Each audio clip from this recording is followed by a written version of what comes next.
اعوذ باللہ من الشیطان الرجیم پناہ مانگتا ہوں میں اللہ کی شیطان مردود سے۔ بسم اللہ الرحمن الرحیم شروع اللہ کا نام لے کر جو بڑا مہربان نہایت رحم والا ہے۔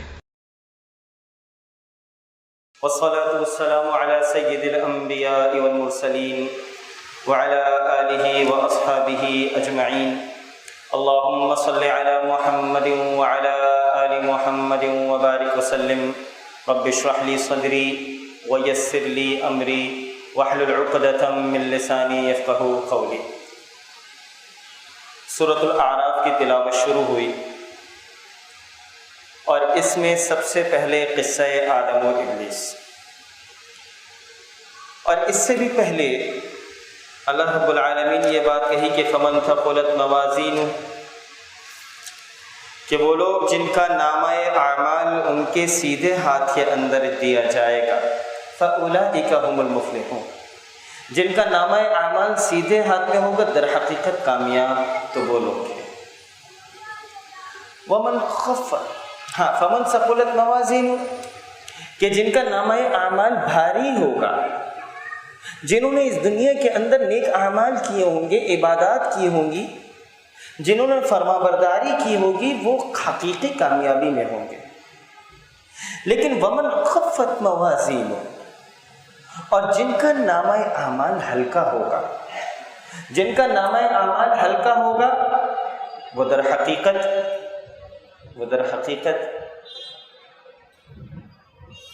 جہنم میں جانے والے ہوں گے، خسارے والے لوگ ہوں گے۔ اس کے بعد حضرت آدم علیہ السلام اور ابلیس کا تذکرہ ہوا کہ اللہ رب العالمین نے فرشتوں کو، اور ابلیس در حقیقت جن تھا لیکن وہ چونکہ فرشتوں کے ساتھ رہتا تھا، تو جب خلقت ہوئی، آدم علیہ السلام کی تخلیق ہوئی، تو اس کے بعد فرشتوں سے اور ابلیس سے بھی سب سے کہا کہ سب کے سب سجدہ کریں۔ تو آدم کو سجدہ کرنے کے لیے ابلیس نے منع کر دیا، اور اس نے کہا کہ انا خلقتنی من نار، کہ میں تو آگ سے پیدا ہوا ہوں، وخلقتہ من طین، یہ مٹی سے پیدا ہوا ہے، میں برتر ہوں، میں کیوں اسے سجدہ کروں؟ یہاں یہ بات سمجھنے کی ہے کہ وہ یہ سمجھ رہا تھا کہ اگر ہم اس کو سائنٹیفک وے میں بھی دیکھیں تو آگ مٹی سے برتر نہیں ہے، لیکن جو پہلا گناہ ہوا، وہ گناہ جو تھا وہ تکبر، غرور کا گناہ تھا، اس نے سجدہ نہیں کیا۔ اور پھر اس نے اللہ تعالیٰ سے بات کیا کر رہا ہے، وہ کہتا یہ ہے، جب اللہ رب العالمین نے اس کے اوپر لعنت کی، اور جب اللہ رب العالمین کی طرف سے اس کے اوپر یہ کہ وہ اب اس دربار سے نکل جائے، تو اس نے اللہ تعالیٰ سے کیا کہا؟ وہ اللہ رب العالمین سے کہتا یہ ہے کہ ثم لآتینہم من بین ایدیہم ومن خلفہم وعن ایمانہم وعن شمائلہم، میں اب ان کے اوپر حملہ کروں گا، ان کے آگے سے بھی کروں گا، ان کے پیچھے سے بھی کروں گا، ان کے دائیں اور بائیں سے بھی، اس انسان کو جس کی وجہ سے مجھے اس دربار سے نکلنا پڑ رہا ہے، اس کو میں نہیں چھوڑوں گا۔ اور ایک ڈیمونسٹریشن ہو گئی، آدم اور حوا کو جنت میں بھیجا، اور اللہ تعالیٰ نے یہ کہہ کر بھیجا کہ جو کھانا ہے کھاؤ، جو پینا ہے پیو، بس صرف ایک یہ جو درخت ہے اس کے قریب بھی نہ جانا، وَلَا تَقْرَبَا هَٰذِهِ الشَّجَرَةَ۔ اب یہ شیطان آیا اور کہنے لگا کہ دیکھو، یہ جو تمہیں منع کیا ہے نا، یہ پھل کھانے سے، یہ درخت کھانے سے، اس کی وجہ یہ ہے کہ کہیں ایسا نہ ہو کہ تم فرشتے بن جاؤ، چونکہ اس کے کھانے سے تم فرشتوں کے اندر شامل ہو جاؤ گے اور تمہاری زندگی ہمیشہ ہمیشہ والی ہوگی، تو کھا لو، تمہیں ہمیشہ کی زندگی مل جائے گی۔ اچھا، انسان آدم علیہ السلام اس وقت یہ سمجھ رہے تھے کہ یہ چونکہ زیادہ علم والا ہے، وہ اس کے بہلاوے میں، اس کے پھسلاوے میں آ گئے، اور جس چیز سے اللہ تعالیٰ نے منع کیا تھا وہ چیز شیطان نے کہا تھوڑا سا کھا لو، یہی تو کہتے ہیں نا تھوڑا سا چکھ لو، اور انسان نے چکھ لیا، اور پھر اس کے بعد آدم اور حوا دونوں کی شاہی پوشاک اتر گئی۔ یہ جو لباس تھا، جس لباس سے انہوں نے اپنے جسم کو ڈھانکا ہوا تھا، تو اس کے کھانے سے فوراً ان کی شاہی پوشاک اتر گئی، اور وہ پھر پتوں سے دونوں اپنے جسموں کو ڈھانکنے لگے، اور ان کو یہ احساس ہو گیا کہ انہوں نے کوئی غلطی کی ہے، انہوں نے کوئی نافرمانی کی ہے۔ اب اس نافرمانی کے بعد آدم اور حوا کو دونوں کو ندامت تھی، کمزوری ارادہ کی وجہ سے یہ نافرمانی ہوئی تھی، دوبارہ اللہ کی طرف پلٹے، اور اللہ کی طرف پلٹے، اللہ تعالیٰ سے توبہ کی۔ اور یہاں پر بات یہ دیکھیں کہ وہ جو توبہ کرنے کے جو الفاظ ہیں جو پہلے بارے میں آئے تھے کہ فَتَلَقَّى آدَمُ مِن رَّبِّهِ كَلِمَاتٍ فَتَابَ عَلَيْهِ، اس توبہ کرنے کے الفاظ بھی اللہ رب العالمین سے پوچھے کہ بتائیے کہ توبہ کس طرح کی جائے، اور وہ جو توبہ کرنے کے الفاظ اس قرآن میں آئے کہ ربنا ظلمنا انفسنا، اے پروردگار ہم نے اپنے نفس کے اوپر ظلم کیا ہے، ہم وہ لوگ ہیں جنہوں نے ظلم کیا ہے، وَإِن لَّمْ تَغْفِرْ لَنَا، تو معاف کرنے والا ہے، وَتَرْحَمْنَا، تو رحم کرنے والا ہے ہمارے اوپر، تو ہمیں معاف کرنے والا ہے، تو ہماری مغفرت اور رحم کرنے والا ہے۔ اگر تو نے مغفرت نہیں کی، اگر تو نے ہم پر رحم نہیں کیا، تو لَنَكُونَنَّ مِنَ الْخَاسِرِينَ، ہم خسارے والوں میں سے ہو جائیں گے۔ جہاں یہ بات سمجھنے کی ہے کہ جب یہ پہلی تنبیہ آئی تو لباس اتر گیا، بے لباس ہو گئے، اور میں نے پہلے بارے میں بھی یہ بات بتائی تھی کہ بے لباسی در حقیقت یہ اللہ کے عذاب میں سے ایک شکل ہے۔ اب یہ بے لباسی چاہے مرد کرے یا یہ بے لباسی چاہے عورت کرے، دیکھیں انسان اور حیوان میں جو بنیادی فرق ہے وہ کس چیز کا ہے؟ آپ حیوانات کو، پرندوں کو، کسی بھی چیز کو لباس میں نہیں دیکھتے، یہ صرف انسان ہے کہ جس کو پہلے دن سے لباس دیا گیا۔ اس کا مطلب یہ ہے کہ کوئی اگر لباس پہن رہا ہے تو وہ انسان ہونے کی گواہی دے رہا ہے، لیکن اگر کوئی بے لباس ہو رہا ہے تو در حقیقت وہ انسان حیوان سے قریب تر ہوتا چلا جا رہا ہے۔ لیکن افسوس اس چیز کا ہے کہ آج کے معاشرے کے اندر لباس ایسا پہنا جا رہا ہے کہ جو در حقیقت لباس نہیں، بے لباسی ہے۔ اب میں اس کو کس طرح آپ کے سامنے اور زیادہ اس کی تفصیل میں جاؤں کہ مرد، نوجوان خاص طور پہ، کہ آج کل وہ جس طریقے کے کپڑے پہن رہے ہیں وہ زینت تو ہیں، لیکن وہ کپڑے در حقیقت ان کے جسم کو غیر محرم کی طرف جو ان کا جو عورہ ہے اس کو چھپاتے نہیں ہیں۔ اور بالکل اسی طریقے سے خواتین، وہ آج کل جو وہ ٹائٹس جو آ گئی ہیں، میں تھوڑا سا اوپن ہو کر بات کر رہا ہوں چونکہ خواتین بھی موجود ہیں، وہ شاید لباس سے زیادہ بے لباسی ہے، اور پہننے والا جب پہنتا ہے تو وہ اس کے ذہن میں یہ ہوتا ہے کہ لوگ اسے دیکھیں گے، لوگوں کو دکھانے کے لیے۔ میرے بھائی، میں آپ کو یہ بات بتاؤں کہ ہم نے جب دعویٰ کا کام شروع کیا، جب میں سویڈن میں تھا، تو اس وقت مسجد کے اندر الحمدللہ سلسلہ شروع ہوا، اور نوجوان لڑکے بھی آ رہے تھے اور نوجوان لڑکیاں بھی آ رہی تھیں۔ تو جو نوجوان لڑکیاں اس دعویٰ کے اندر، ان پروگرامات کے اندر آنا شروع ہوئیں، اس وقت وہ بے لباسی والا لباس پہنتی تھیں، لیکن جب وہ مسجد میں آ رہی تھیں تو ہم نے ان سے کچھ کہا نہیں، بس مسجد کے اندر اچھے سے وہاں پر اسکارف، وہاں پر پراپر حجاب وہاں پر ہم نے رکھ دیے، اور صرف 2 سے 3 مہینے کے اندر وہ لڑکیاں جو بے لباسی کے اندر تھیں، اللہ تعالیٰ نے ان کو توفیق دی کہ وہ لڑکیاں ماشاء اللہ باقاعدہ حجاب اور نقاب کی طرف وہاں پر آ گئیں۔ صرف 2-3 مہینے۔ جب اللہ تعالیٰ دلوں کو پلٹتا ہے تو میں اپنی بہنوں سے یہ کہنا چاہتا ہوں کہ یورپ میں جو لڑکیاں اور خواتین ہیں، جب ان کا دل اللہ رب العالمین کی فرمانبرداری کے لیے آتا ہے تو وہ وہاں پر بیٹھ کر جہاں پر وہ سب کچھ کر سکتی ہیں، ہر چیز کو قربان کر دیتی ہیں۔ میں نے ایسی عورتوں کو اور خواتین کو دیکھا ہے، آپ یقین جانیے ان لوگوں کی نظریں جس طرح نیچے ہوتی ہیں، وہ جس طریقے سے چل رہی ہوتی ہیں، ایسا لگتا ہے کہ یہ وہ عورتیں ہیں کہ جو قرون اولیٰ کے اندر ہوا کرتی ہوں گی، کہ کس طریقے سے اللہ کے نبی صلی اللہ علیہ وسلم کے الفاظ کو سنا اور فرما برداری کے اندر آ گئی۔ میرے بھائی، لوگوں کو بدلتے ہوئے میں نے دیکھا ہے، میں نے نوجوانوں کو بدلتے ہوئے دیکھا ہے، تو اس لیے میرے بھائی عمر کے کسی حصے کے اندر بھی ہیں، آپ مرد ہیں، آپ عورت ہیں، آپ جس عمر کے حصے کے اندر ہیں، اللہ رب العالمین کے سامنے صرف توبہ کے ہاتھ پھیلانے ہوں گے، اس کے سامنے گڑ گڑانا ہوگا، اپنی ندامت کا، اپنی فقیری کا، اپنی عاجزی کا اظہار کرنا ہوگا۔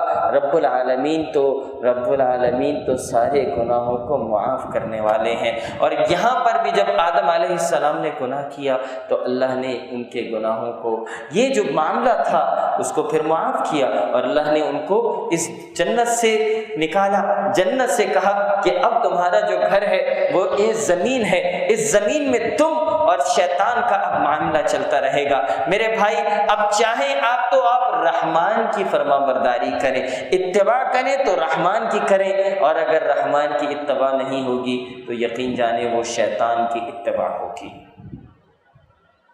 اس کے بعد آگے چل کر یہ بات آئی کہ جو جنت والے ہیں، میں اس کا ایک ترجمہ صرف آپ کے سامنے، بہت ہی آسان اور سلیس ترجمہ ہے کہ اہل جنت اہل دوزخ کو پکاریں گے کہ ہم سے جو ہمارے رب نے وعدہ فرمایا تھا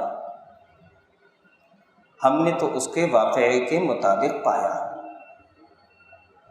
قالوا نعم، سو تم سے جو تمہارے رب نے وعدہ کیا تھا تم نے بھی اس کو واقعے کے مطابق پایا۔ وہ جہنم والے کہیں گے نعم، ہاں ہاں۔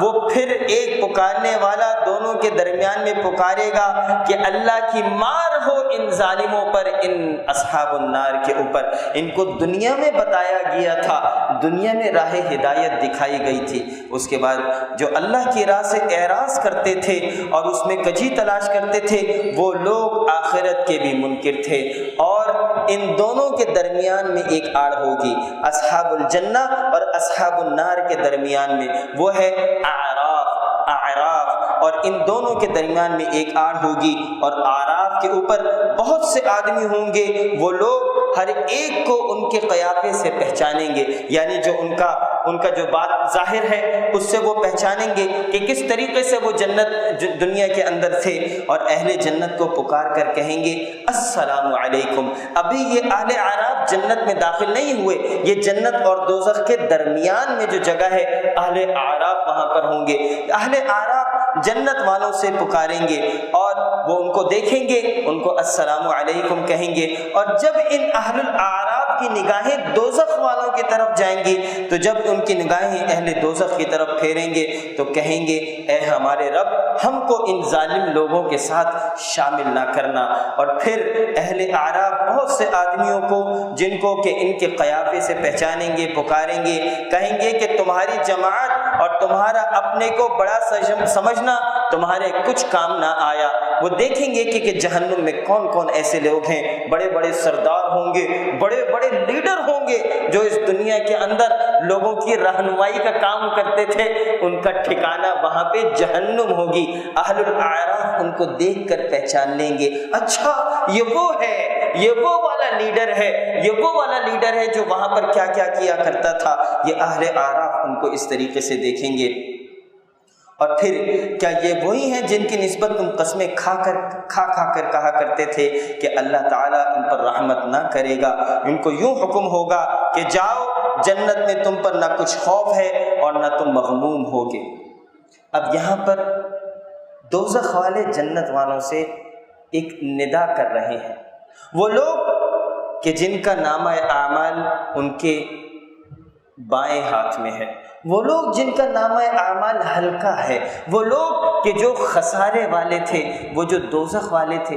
یہ الفاظ تو سنیں، وَنَادَى أَصْحَابُ النَّارِ أَصْحَابَ الْجَنَّةِ، یہ اصحاب النار اصحاب جنت سے کہیں گے کہ ان افیضوا علینا من الماء، ان افیضوا علینا من الماء، تھوڑا سا اگر کچھ پانی ہو، تھوڑا سا اگر تھوڑا پانی ہو تو ہمارے اوپر ڈال دو، ہم جل رہے ہیں اس دوزخ کے عذاب، اس کی گرمی کے اندر ہم جل رہے ہیں، تھوڑا سا پانی ہو تو ذرا دے دو۔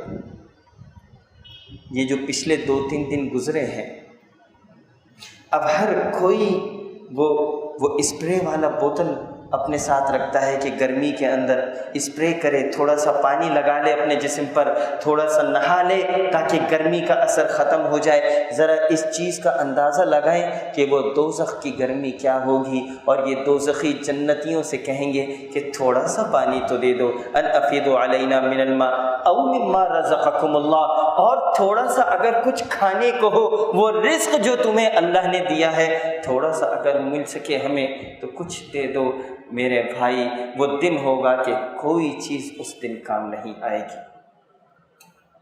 اس کے بعد آگے چل کر بیان ہوتا ہے، ہاں یہاں پر یہ بات بھی تھی کہ جنت میں داخل ہونے سے پہلے اللہ تعالیٰ جنتیوں کے وَنَزَعْنَا مَا فِي صُدُورِهِم مِّن غِلٍّ، یہ جو دلوں کے اندر کدورت ہے، اللہ تعالیٰ اس کدورت کو نکال دے گا۔ جنت میں داخل ہونے سے پہلے دلوں میں جو آپس میں جو کدورت تھی، اللہ تعالیٰ اس کو نکال دے گا۔ اہل علم اور علماء کہتے ہیں کہ اگر جنت میں جانے سے پہلے اس دل کی کدورتوں کو اللہ نکال دے گا، تو پھر اگر تم اس دنیا کو جنت بنانا چاہتے ہو تو اپنے دلوں سے ایک دوسرے کی جو کدورت ہے اس کو نکال دو، اپنے دلوں کو وائپ آؤٹ کر دو۔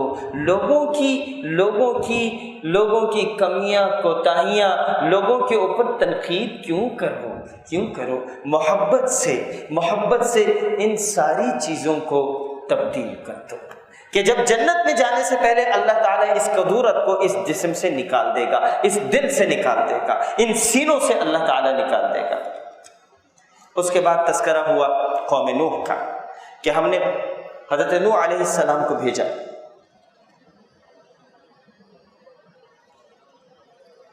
ان کی قوم کی طرف، لیکن وہ قوم ان کے اوپر ایمان لے کر نہیں آئی، اللہ کی طرف فرما برداری کی طرف نہیں آئی، ہم نے ان کے اوپر عذاب نازل کیا۔ دوسری بات، قوم عاد کے اوپر ہم نے حضرت ہود علیہ السلام کو بھیجا، انہوں نے ان کو ڈرایا، اللہ کی طرف ان کو بلایا اور کہا کہ دیکھو میں تو صرف نصیحت کرنے کے لیے آیا ہوں، اللہ کا بندہ ہوں، یا قوم اعبدوا اللہ، میں اللہ کا بندہ ہوں، وَأَنَا لَكُمْ نَاصِحٌ أَمِينٌ، میں تو صرف نصیحت کرنے کے لیے آیا ہوں، میں تو صرف امانت دار ہوں، اللہ کی طرف آ جاؤ۔ حضرت نوح علیہ السلام نے 950 سال دعوت کا کام کیا، لوگ نہیں آئے، اللہ تعالیٰ نے ان کی قوم کے اوپر عذاب نازل کیا۔ قوم عاد کے اوپر حضرت ہود علیہ السلام آئے، انہوں نے لوگوں کو بلایا، قوم عاد نے ان کو جھٹلایا، اللہ کا عذاب ان کے اوپر نازل ہوا۔ قوم سمود، ان کے اوپر حضرت صالح علیہ السلام کو بھیجا، حضرت صالح علیہ السلام کے ساتھ نشانیوں کو بھی بھیجا۔ اور قوم سمود کیا تھی؟ وہ اپنے پہاڑوں میں گھر بناتے تھے، بڑے بڑے عالی شان محل تعمیر کرتے تھے۔ جب انہوں نے جھٹلایا تو اللہ تعالیٰ نے ان کے اوپر اپنا عذاب نازل کر دیا۔ قوم لوط، جو انہوں نے بدفعلی شروع کی، جب انہوں نے بدفعلی شروع کی، اللہ رب العالمین نے حضرت لوط علیہ السلام کو ان کے پاس بھیجا۔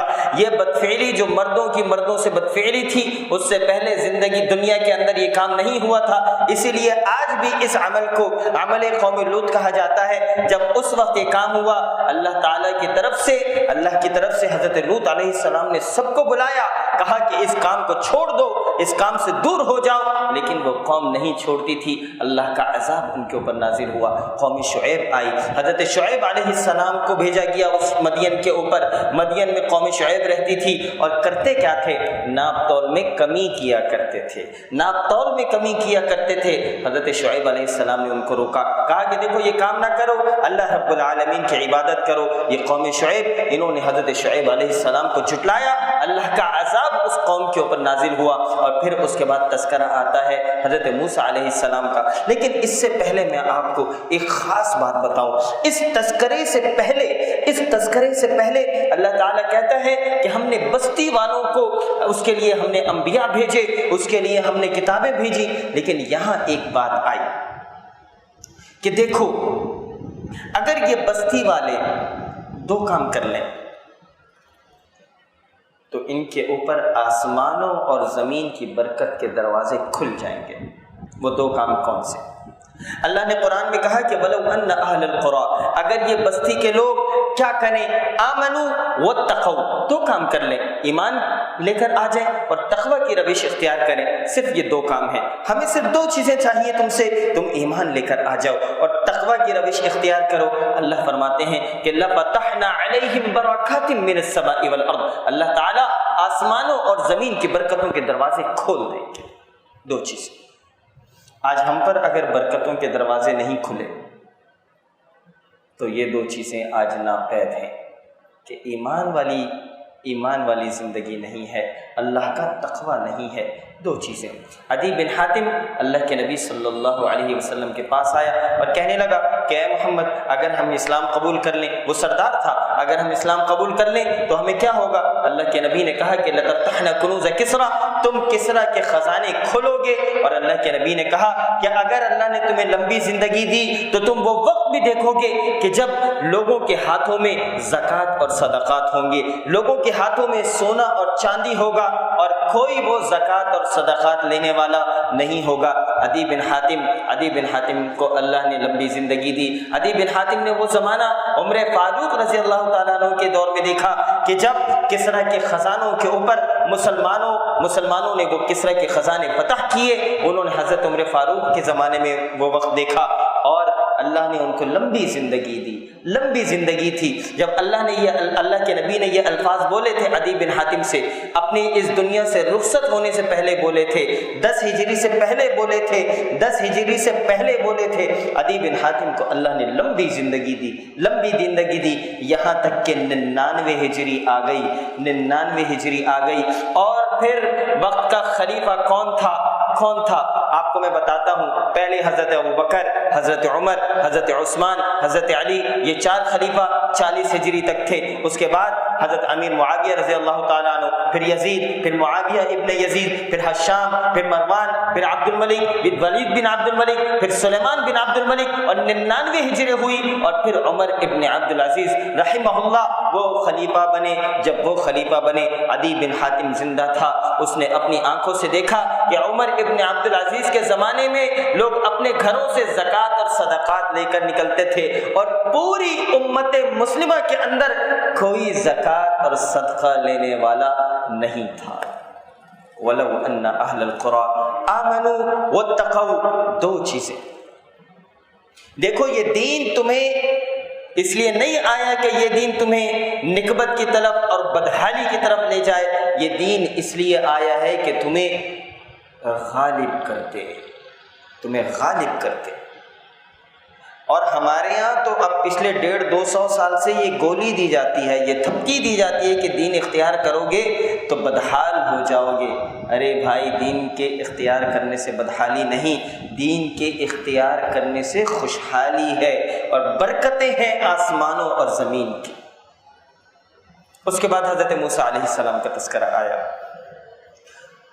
حضرت موسیٰ علیہ السلام نے فرعون سے مکالمہ کیا، اچھا اگر تم کچھ ہو تو معجزہ دکھاؤ۔ حضرت موسیٰ علیہ السلام نے اپنا عصا دکھایا، اپنا ہاتھ، روشن ہاتھ دکھایا، اور پھر فرعون نے کہا کہ یہ تو کوئی جادو ہے۔ اس کے سرداروں نے کہا یہ جادو ہے، کوئی بہت بڑا میلہ لگایا جائے جس میں سارے جہاں سے، ساری طرف سے، چاروں اطراف سے ان جادوگروں کو بلایا جائے، اور موسیٰ چونکہ جادوگر ہیں ان کا مقابلہ جادو کے اندر ہوگا۔ چاروں طرف سے جادوگر آ گئے۔ اب جب سارے جادوگر آ گئے، جادوگروں کے آنے کے بعد ان جادوگروں نے حضرت موسیٰ سے پوچھا کہ آپ اپنا عمل پہلے کریں گے یا ہم اپنا عمل پہلے کریں؟ یہ انہوں نے آفر دی حضرت موسیٰ کو، تو انہوں نے حضرت موسیٰ نے ان کی آفر ان کے اوپر دی کہ تم اپنا عمل پہلے کرو۔ انہوں نے اپنے سانپوں کو چھوڑا۔ اس کے بعد حضرت موسیٰ علیہ السلام نے اپنا عصا جب وہاں پہ پھینکا تو وہ عصا اژدہا بن گیا، اور اس اژدہے نے سارے کے سارے جو ان کے جادوگروں کے سانپ تھے ان سانپوں کو ختم کر دیا۔ جب ان جادوگروں نے دیکھا کہ یہ عصا در حقیقت کوئی جادو نہیں ہے، در حقیقت موسیٰ علیہ السلام اللہ کے پیغمبر ہیں، اللہ کے نبی ہیں، اور اس چیز کو دیکھنے کے بعد سارے کے سارے جادوگر حضرت موسیٰ علیہ السلام کے رب کے سامنے سجدہ ریز ہو گئے.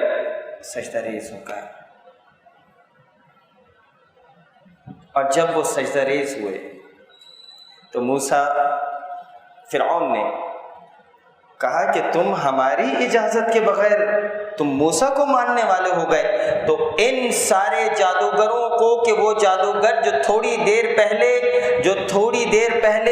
جہالت کے اندھیرے میں تھے، اللہ تعالیٰ نے ان کو نکال کر ولایت کی سب سے بہترین شہادت کے رتبے پر فائز کر دیا.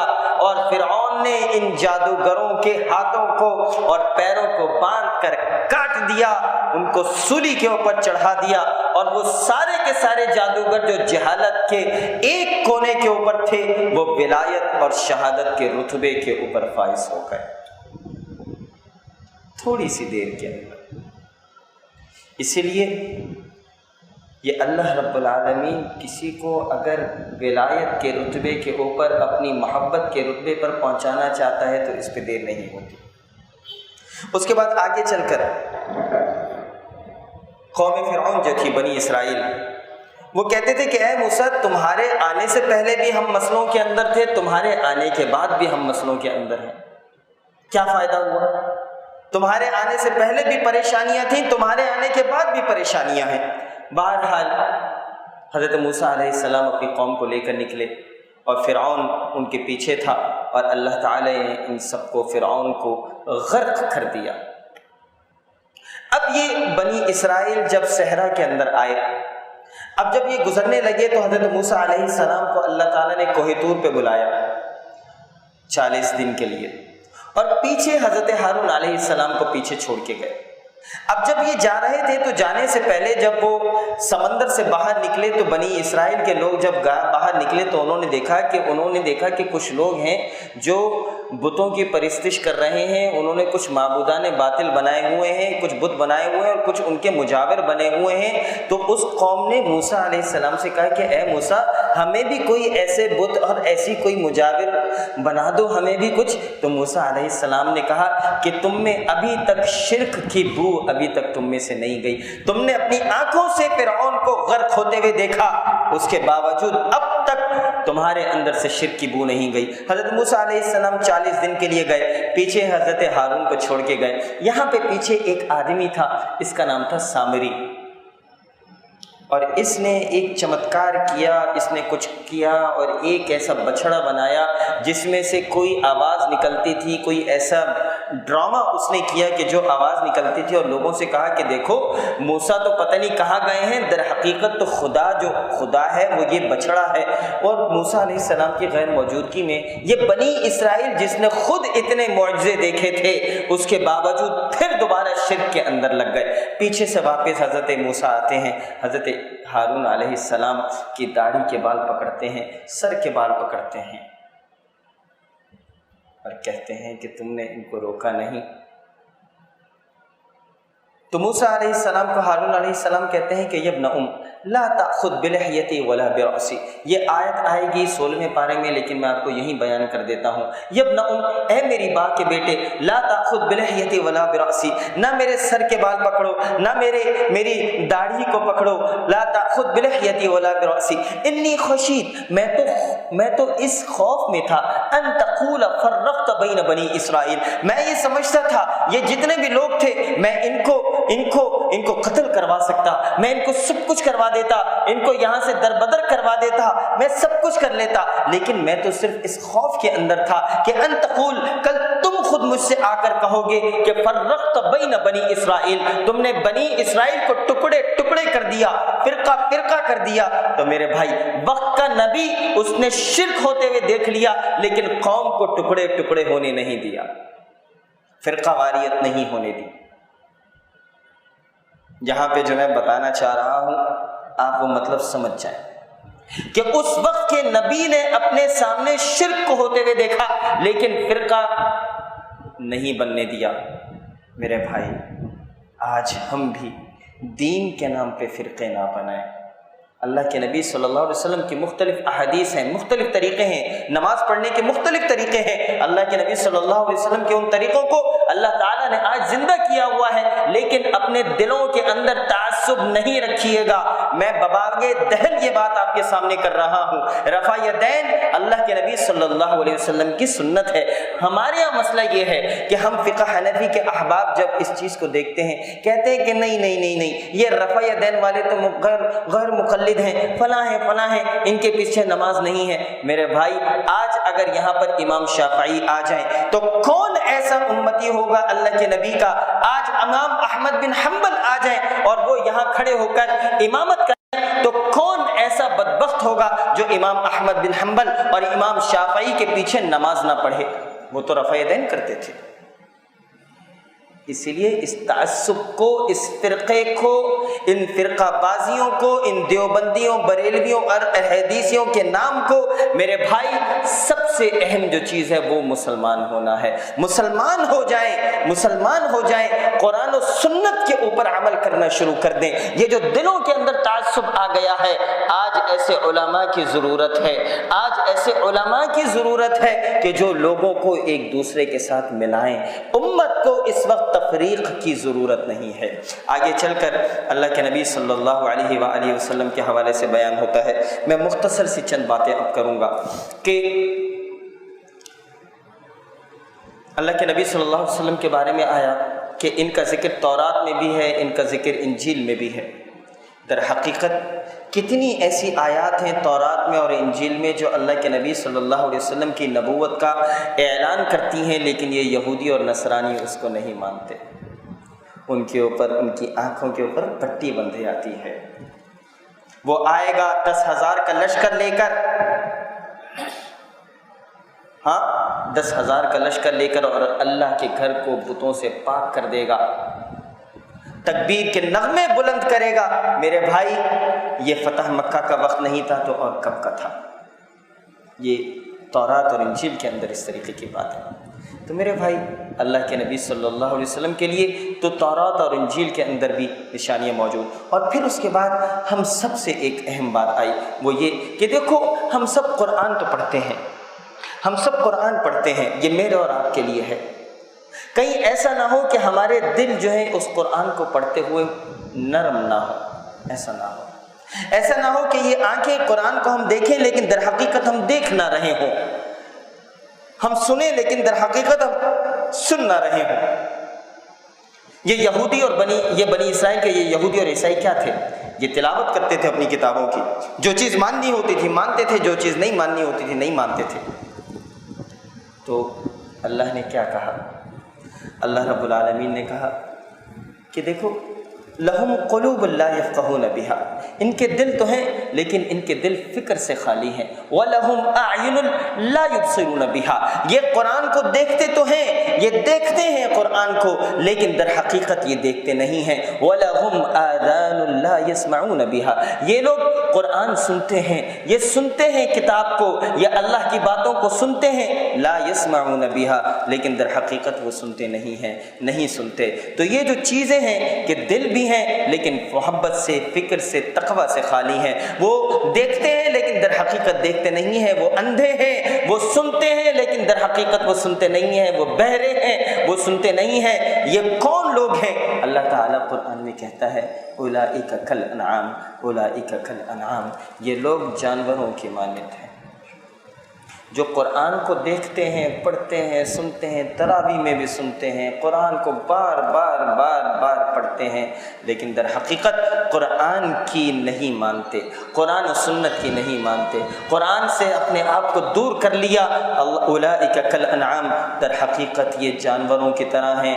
اگلے الفاظ ہیں بل ہم اضل، ان سے بھی بدتر ہیں، ان سے بھی بدتر۔ اللہ رب العالمین مجھے اور آپ کو قرآن و سنت کے اوپر عمل کرنے کی توفیق دے۔ یہ رمضان کا مہینہ ہے، اللہ تعالیٰ مجھے اور آپ کو رمضان کی برکتیں سمیٹنے اور قرآن کا حق ادا کرنے کی توفیق دے۔ میرے بھائی، قرآن کو سمجھیں، اس کو پڑھیں، اس کا حق ادا کریں۔